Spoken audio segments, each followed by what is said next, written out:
औज़ुबिल्लाहि मिनश्शैतानिर्रजीम बिस्मिल्लाहिर्रहमानिर्रहीम अल्लाहुम्मा सल्लि अला सय्यदिना व मौलाना मुहम्मदिन व आलिहि व सहबिहि वसल्लम। डियर स्टूडेंट्स, अस्सलाम वालेकुम। I am professor Chaudhry Tanveer Ahmed. Money banking and finance, हर वो बच्चा जो बैंकिंग पढ़ता है तो उनके लिए आज का क्वेश्चन है। ये आपके सामने देखिए, पाकिस्तानी करेंसी है, highest value of currency note that is ₹5000। 10 रुपये से लेकर 5000 रुपये तक की करेंसी हमारे मुल्क में मौजूद है। अब ये कागज़ का जो टुकड़ा है ये करेंसी कहलाता है। और ये कैसे बनी थी या इसको इशू करने के पीछे क्या मुहर्रिक थे, तो आपने बार्टर में पढ़ा था कि direct exchange of goods with goods और direct exchange of goods with services और बोथ, दैट वाज बार्टर। अब बार्टर की प्रॉब्लम्स को सोल्व करने के लिए आपने करेंसी का इस्तेमाल करना शुरू कर दिया, और पेपर करेंसी का इस्तेमाल सबसे पहले चाइना में हुआ था जनाब। फिर उसके बाद ईरान में और मुख्तलिफ मालिक में पेपर करेंसी का इस्तेमाल हुआ था। तो ये हमारी पेपर करेंसी है। तो पेपर करेंसी को इशू कौन करता है? स्टेट बैंक, किसी भी मुल्क का सेंट्रल बैंक। तो ये मरकजी बैंक जो है इसको इशू करता है। अभी मैं इस करेंसी नोट से शुरू कर रहा हूँ। ऊपर लिखा हुआ है 5000 रुपया और लिखा है हामले हाजा को मुतालबा पर अदा करेगा, pay on demand to the bearer. हुकूमत पाकिस्तान की जमानत से जारी हुआ, issued by the government of guarantee of government of Pakistan और बैंक दौलत पाकिस्तान यानी स्टेट बैंक ऑफ पाकिस्तान। और इसके बाद गवर्नर है जमील अहमद, जो है ये इसका गवर्नर है, उसके सिग्नेचर मौजूद है।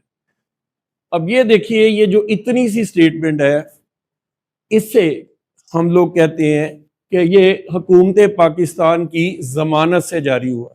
अब जमानत क्या होती है कि भाई अगर हमें कोई 5000 की वैल्यू की चीज़ें दरकार हैं तो हम ये 5000 की वो चीज़ें जो हैं इस करेंसी नोट से ख़रीद सकते हैं।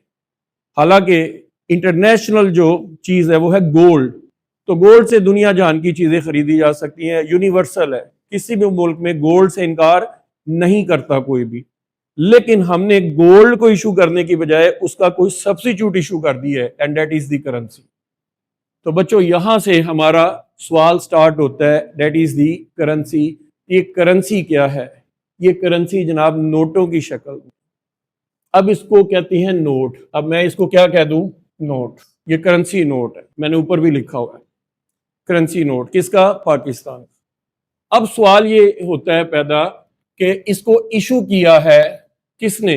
स्टेट बैंक ऑफ पाकिस्तान ने। तो इसको किस प्रिंसिपल से इशू नोट को किया है, लेकिन अंडर व्हाट प्रिंसिपल? किस असूल के तहत?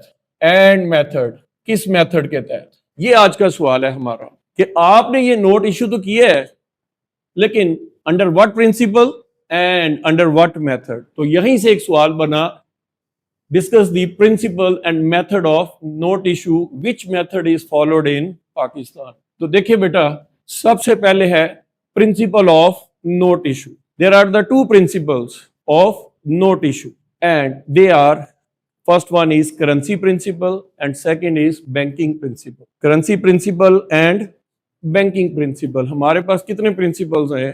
दो principles हैं, एक है currency और दूसरा है banking। अब जो भी सिस्टम निकलेंगे, जो भी मेथड हम यूज करेंगे, वो इससे अंडर होंगे। अब करेंसी प्रिंसिपल कहता है कि अगर ये नोट इशू करना है तो इसके पास, आपके पास ये गोल्ड होना चाहिए। ये देखिए 100% backing of gold bullions. Bullions जानते हैं आप? इसको हम कहते हैं सोने के जो ईंटें होती हैं या बिस्किट्स होते हैं, इसे हम बुलियंस कहते हैं। तो 100% कवर ऑफ गोल्ड। अब ये देखिए, मैंने कवर बनाया है और इसके इर्द गिर्द क्या रखा है? गोल्ड रखा है। मसलन 5000 रुपए की करेंसी इशू करनी है तो 5000 रुपए का सोना, चांदी या इसके बराबर कोई कीमती ज़र मुबादला जो है वो अपने पास रख ले और नोट इशू कर दें। तो this principle is called currency principle. According to this principle, paper money must be 100% backed by gold. So, अगर ये 100% गोल्ड है तो it means that 100% gold must be available to issue the currency note. कि जितनी मिकदार में भी आपने note जारी करने हैं, जितने नंबर ऑफ नोट्स जारी करना चाहते हैं, उतनी मिकदार के बराबर गोल्ड रखें अपने पास as a reserve. It means every note has the backing of gold. हर नोट के पीछे क्या होनी चाहिए? गोल्ड की बैकिंग होनी चाहिए। तो इसलिए हम कह सकते हैं 100% backing of gold, that is currency principle. अब इस सिस्टम के कोई ना कोई तो एडवांटेज होंगे। पहला सिस्टम में एडवांटेज जो है कि सेफ है। जारी बात है जी, जो बंदा नोट रखता है उसे पता है कि इसके पास, हुकूमत के पास 100% सोना है। इसके बाद अगर हुकूमत पाकिस्तान को जाके वो 5,000 का नोट दे दे तो हुकूमत फिल फॉर उसको गोल्ड दे देगी। तो इसका मतलब है ये सेफ्टी रखता है। तो this system is quite safe and secure, safe और सिक्योर है। And there is no danger of over issue. इसमें कभी भी ओवर इशू का तो सवाल ही पैदा नहीं होता। क्यों? गोल्ड है तो नोट इशू होंगे, गोल्ड नहीं है तो नोट इशू नहीं होंगे। और पब्लिक शोज मोर कॉन्फिडेंस। इस सिस्टम के ऊपर पब्लिक का कॉन्फिडेंस इसलिए ज्यादा होता है कि पब्लिक को पता है हुकूमत के पास इतना सोना मौजूद है। तो ये तो इस सिस्टम के हमने कुछ एडवांटेज बता दिए, लेकिन इसके डिसएडवांटेजेस भी है। और देखिए बेटा, यही डिसएडवांटेज और एडवांटेजेस जो हैं ये अगले पूरे सवाल में आपको काम आने हैं, तो इनसे दोस्ती कर लीजिए अच्छी तरह से। डिसएडवांटेजेस क्या है? कि दिस इज नॉट इलास्टिक। पहली बात है कि चूंकि गोल्ड ही नहीं है, gold is a precious metal, और अगर प्रीशियस मेटल है तो नोट इशू होंगे, और अगर वो प्रीशियस मेटल ही नहीं है तो नोट इशू नहीं होंगे। Hence we can say it is not elastic. Every note must have the gold. हर नोट के पीछे बैकिंग ऑफ गोल्ड चाहिए। So this system is expensive. Gold is a precious metal, ये एक कीमती धात है। So every country can't afford the gold. हर मुल्क जो है गोल्ड अफोर्ड नहीं कर सकता। Hence we can say it is very expensive.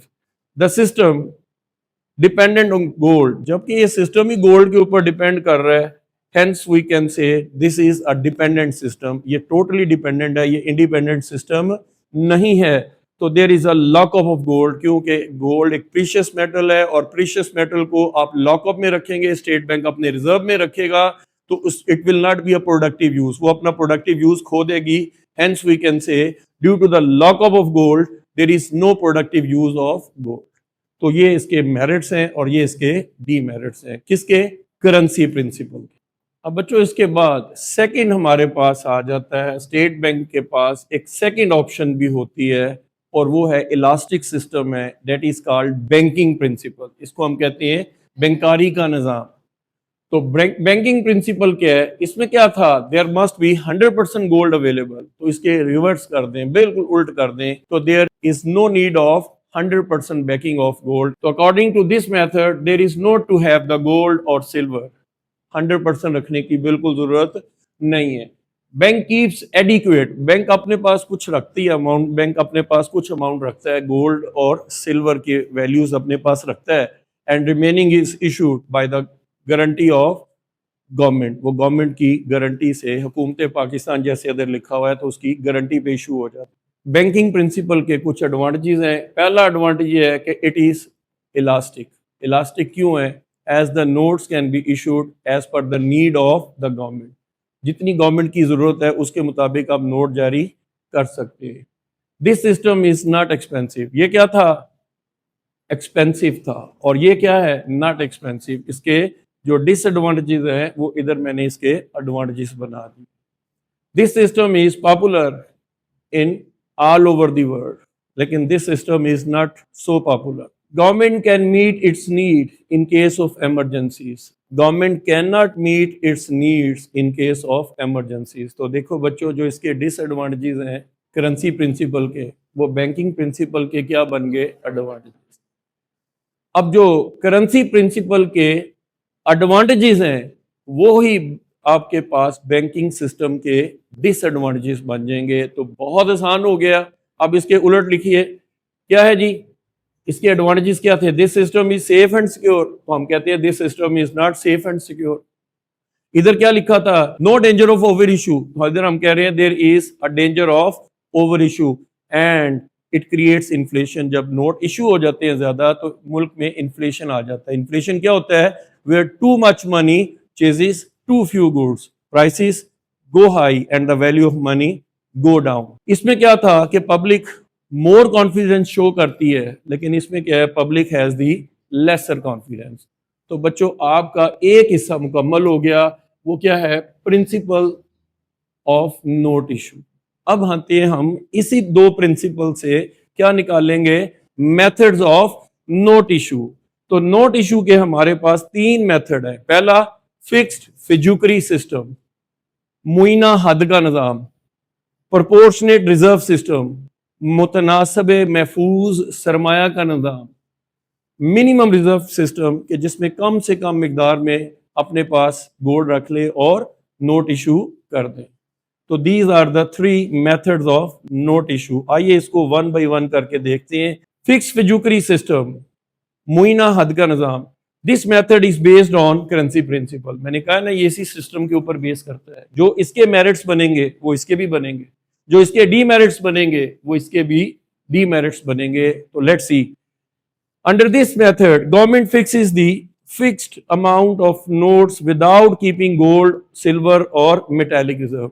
एक अमाउंट तक गवर्नमेंट कहती है ठीक है, से हम कहते हैं जी 10 मिलियन तक आप बगैर गोल्ड बगैर सिल्वर अपने पास रखे आप नोट इशू कर दें।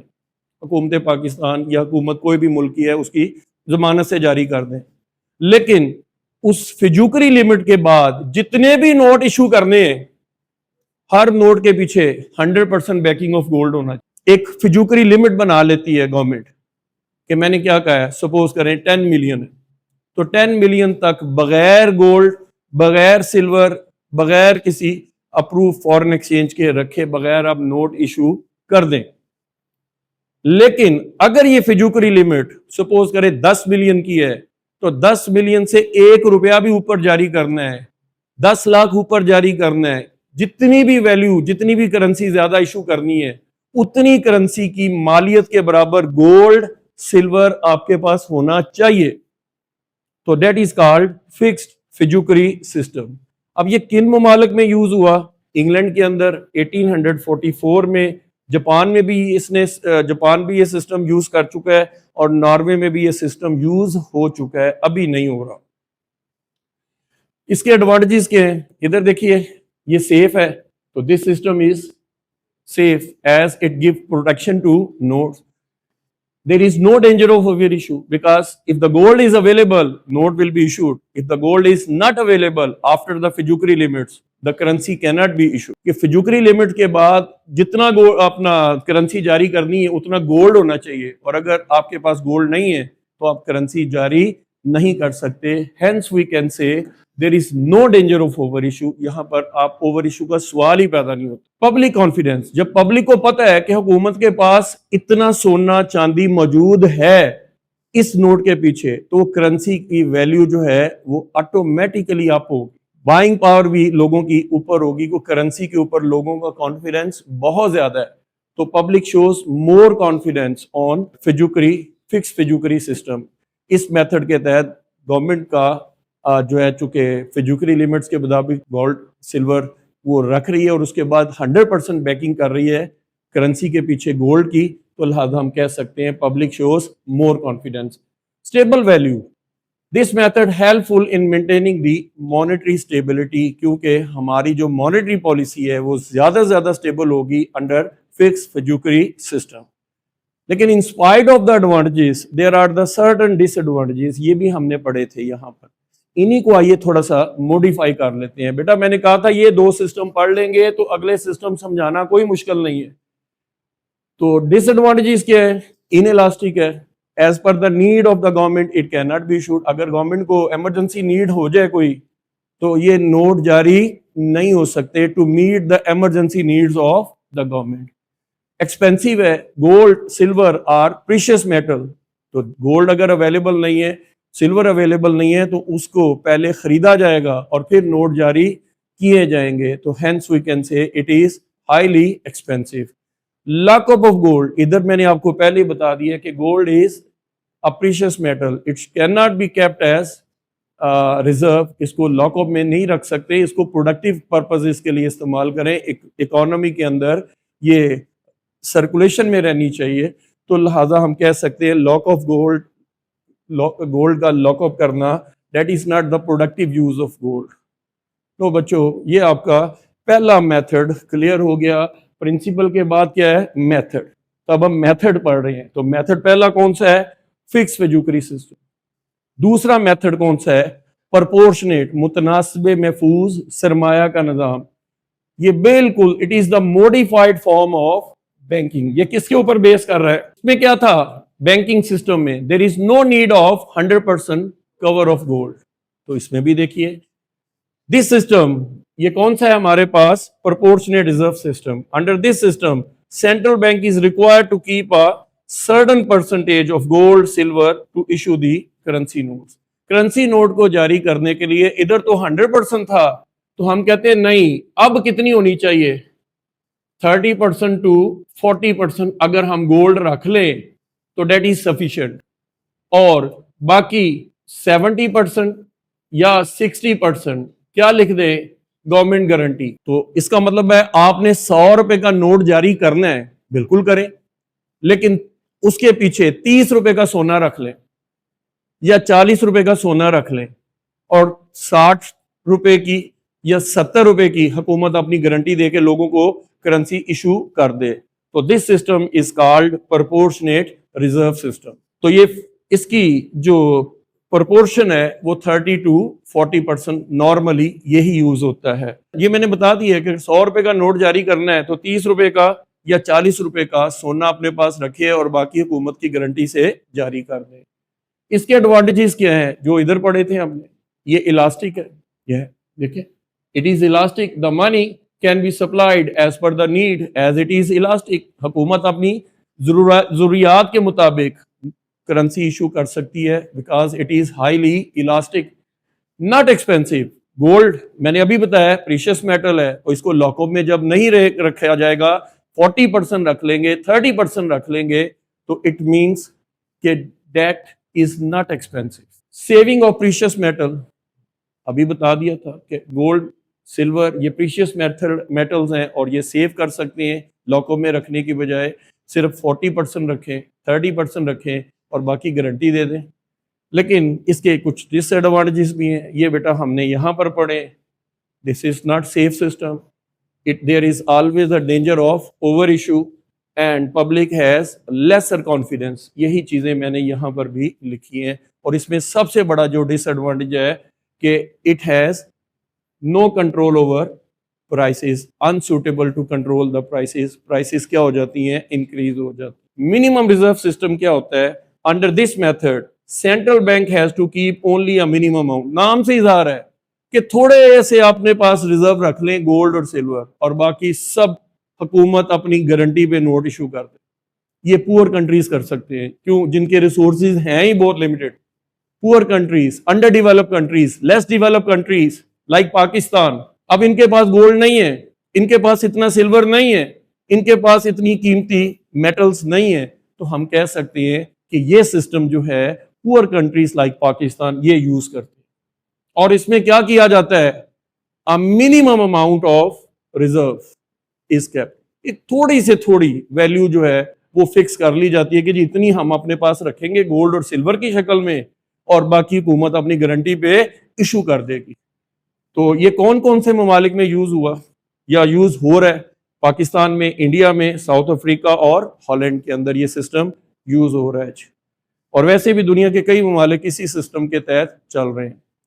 इसके एडवांटेजेस क्या है? हाईली इलास्टिक है, ये अपने ऊपर भी पड़ा है, वेरी इकोनॉमिकल है, और सेव्स द प्रीशियस मेटल्स। ये पीछे हम इनकी डिटेल पढ़ चुके हैं। डिसएडवांटेजेस क्या है? There is always a danger of over issue, और it is not convertible other than itself. Note को नोट की शक्ल में बदल सकते हैं, नोट को आप कन्वर्ट नहीं कर सकते हैं। क्यों? अगर गवर्नमेंट के पास इतना गोल्ड है ही नहीं, तो कहते हैं जी नई करेंसी नोट हो सकते हैं, या इसके बदले में प्राइस बॉन्ड ले सकते हैं कि चले जी आपकी शायद लॉटरी निकल आए, आप इनाम निकल आए, बस इससे ज्यादा हम कुछ नहीं कर सकते हैं। तो इसका मतलब है कि गवर्नमेंट के पास इसका कोई सब्स्टिट्यूट है ही नहीं, गोल्ड अवेलेबल ही नहीं है इसमें। आगे चलिए, an excessive issue of currency decrease the value of money. इसमें करेंसी आपकी रुल जाती है जनाब। क्यों?